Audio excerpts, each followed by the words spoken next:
I hope. So today we're addressing the ethical issue of veganism. In particular, we're looking at, is it moral to eat meat?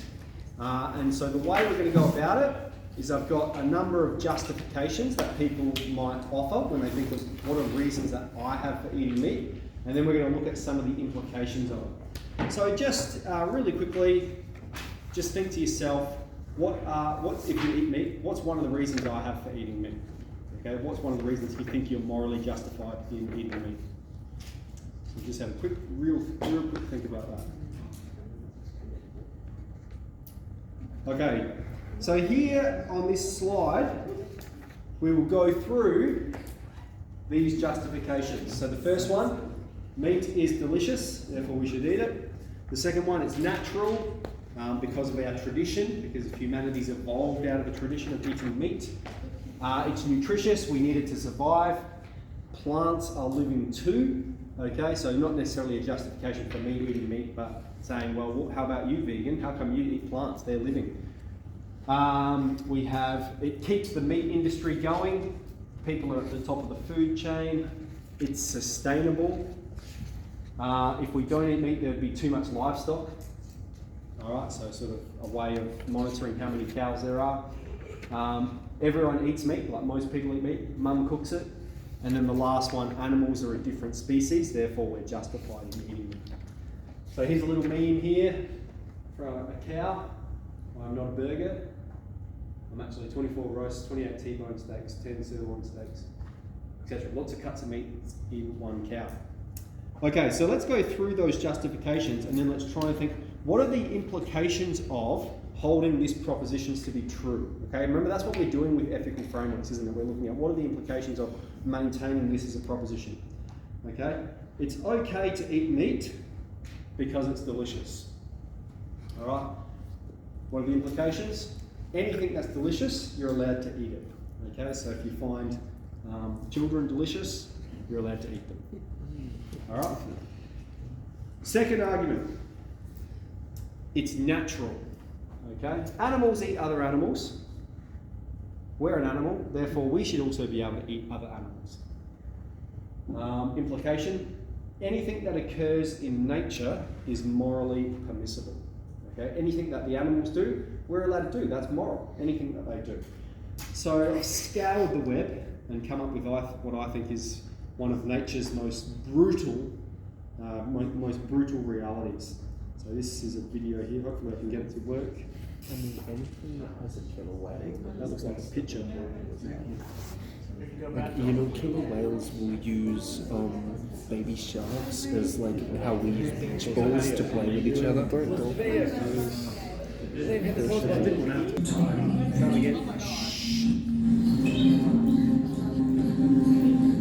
Raising young takes energy and resources. And many birds have only enough to raise one chick at a time. This Nazca booby, just days older than his brother, wants to make sure that chick is him. He's plotting to become an only child.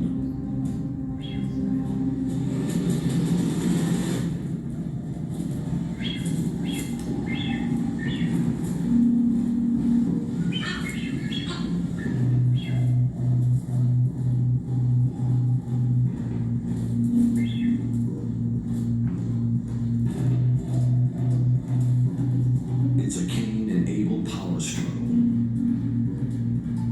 set before either was born.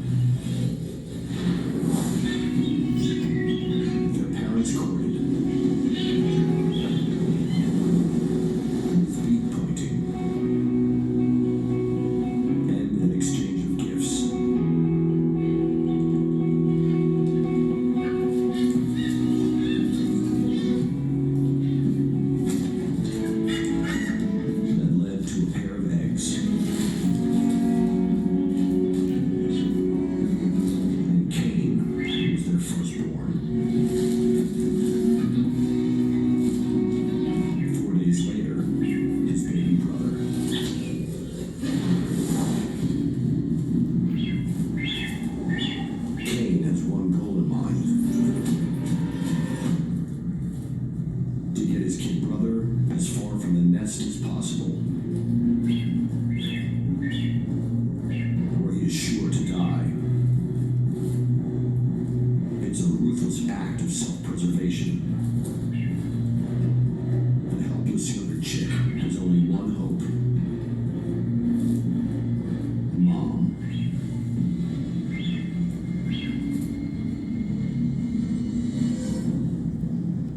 She does nothing. Her youngest faces certain death from dehydration or predator. She's not cruel.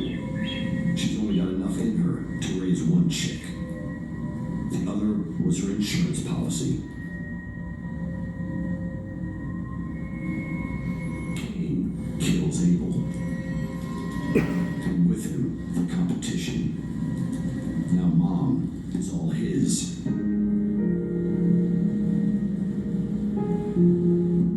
He killed his brother so he could live.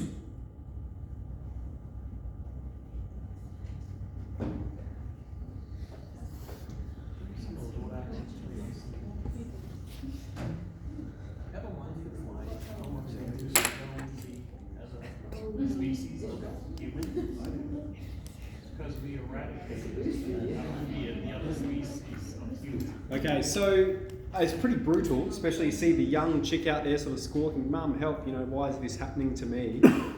And that these animals have evolved to act in that way. That for them to survive, they need to kick their brother out the nest, and the mum just ignores them. It's less than 30 centimetres away from them, it's squawking in pain, and the mum just concentrates on the baby that's maintained control of the nest. Okay, so anyway, all that's to say is if we maintain anything in nature is permissible, all right, or if animals eat other animals, therefore we should be allowed to do it. What's the argument here? Anything we see in nature we should be allowed to do. Simplicide is one thing among many other outrageous things we see in nature. Therefore, we should be able to, kill your siblings so that your parents concentrate on you. Okay? All right, so the next argument is tradition. We've been eating meat for ages. In fact, the reason our brains evolved the cognitive capacities that they have is because we ate meat for millions of years. All right?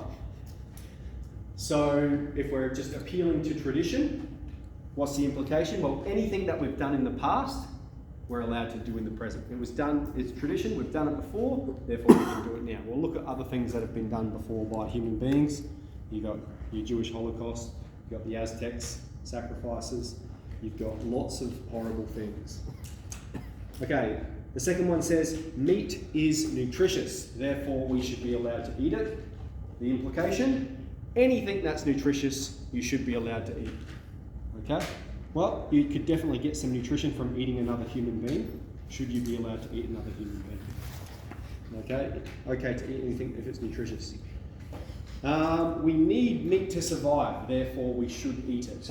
Okay, so here we have 3 reputable sources declaring this is false. So this is from, healthdirect.gov.au. Okay, we've got dietitiansaustralia.org and betterhealth.vic.gov.au. So government websites, quite reputable.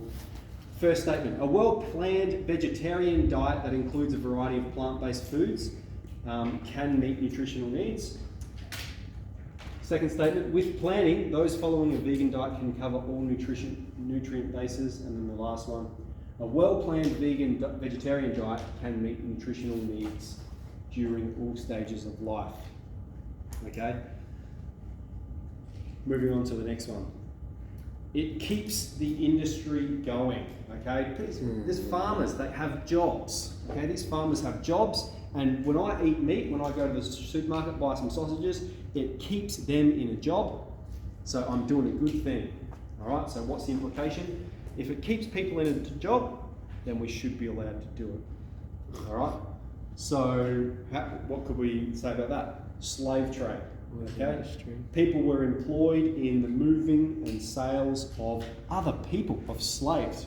So it kept people in a job. That was their livelihood, selling other human beings. So because it keeps people in a job, does that mean it's justified? No. All right. plants are living too. Okay, so this isn't a justification for me. It's sort of like, hey, how about you, vegan? You know, plants are living things. But you could say there's very clearly a difference between plants and animals. Okay, that animals are sentient. Okay, and they're mobile. They move about. They obviously have thoughts. They can obviously suffer. Okay, what do they do when you stab an animal or cut them? They screech in pain and horror and try and pull away. They can obviously feel emotion. Okay, next one. Eating meat is sustainable. I don't know anyone that's made this claim, but you know, when we look at the statistics of it, a kilo of beef, 20,000 litres of water. A kilo of wheat, 4,000 litres of water. Okay, people are top of the food chain. People are at the top of the food chain. What's the implication? Well, might makes right. Because we're more powerful, we're more mighty, we're stronger, we should be able to exert our dominance. Okay? Does that hold up for, you know, for human beings? Should the stronger people be able to assert their dominance over the weaker people? If that happens. All right. If we didn't eat meat, there would be too much livestock. Okay? There'd be too many cows. Well, why is this a bit silly? Well, we grow cows so that we can eat them. Okay, so if there wasn't a demand for meat, then they wouldn't be grown. Okay, most people eat meat. This is fallacy of appealing to the masses. Just because everyone believes it's true doesn't mean it is. Or if most people do it, then it's all good. Second to last one, mum cooks it. Okay, anything that mum cooks, you're allowed to eat. Well, no, again, you can say a human being or anything else. Last one. Okay, animals are a different species. So because they're a different species, we should be allowed to eat them. All right, Michael, can you read the first line there? Speciesism takes the same logical form as racism or sexism unless you can find a morally significant difference between humans and animals in your species. Right. Emma? Why is racism wrong? Irrationally based discrimination on morally irrelevant differences. Blind people are different. Blindness is not a morally relevant difference. Excellent. And then last one, Zach? We are not just interested in differences between humans and cows, but rather morally relevant differences between humans and cows. Okay, so this is quite a complex argument saying, you know, if we think of speciesism, it's unjustly discriminating against another species because they're a different species. All right, why can we do that? All right, it seems to be there must be some moral difference between humans and animals in order for us to justify eating them. Why is racism wrong? Because it's irrationally basing differences between human beings on sort of superficial characteristics. What about blindness? Okay, if you were to discriminate against blind people, or say that they're less of a person, or that you can eat a blind person because they're blind, all right? Well, it's not a morally relevant difference. It's a physical characteristic. Okay, so here is the fundamental syllogism for veganism, and we're going to look at it and see whether we agree or disagree with the premises. Okay, Mercedes, can you read that first one there for me? Unnecessary killing of animals is immoral. Excellent. Okay, so when you hear that line, you're sort of pretty well prompted to agree with it. Of course, we shouldn't kill animals unnecessarily. Like, why would you just shoot a lion? Not for fun, you know. It should have some use, or it shouldn't be unnecessary. Okay, Ashley? Eating animals for food is unnecessary in today's day and age. Okay, excellent. So that's what those three health websites pointed out to us. They said with a vegan diet, you can live without meat very healthily. So it's unnecessary for you to eat meat. And so then the conclusion, therefore, eating animals for food in today's day and age is immoral. Interesting. So, look, we've got some questions about it. We had these justifications. These are ones that people often give. Maybe they're the ones that sort of popped into your mind to begin with. We've pointed out problems with all of them, or what you need to maintain if you're going to use that as a reason for eating meat. Okay? And then we've said, how about this syllogism? You know, is it, where is it? I'll go just to the bottom slide. Unnecessary killing of animals is immoral. Okay, so that's the first premise. The second premise, eating animals for food is unnecessary. Okay, so premise 2, we've established as like, is established by those health websites. Okay, that's sort of like scientifically proven. You don't need to eat meat. You can live without it. So that means we've got to debate the first premise. We can't just disagree with the conclusion. It's going to be tough. All right, so let's think about that. That's on page 21, sorry. So let's pull them out. Let's have a bit of a think about that.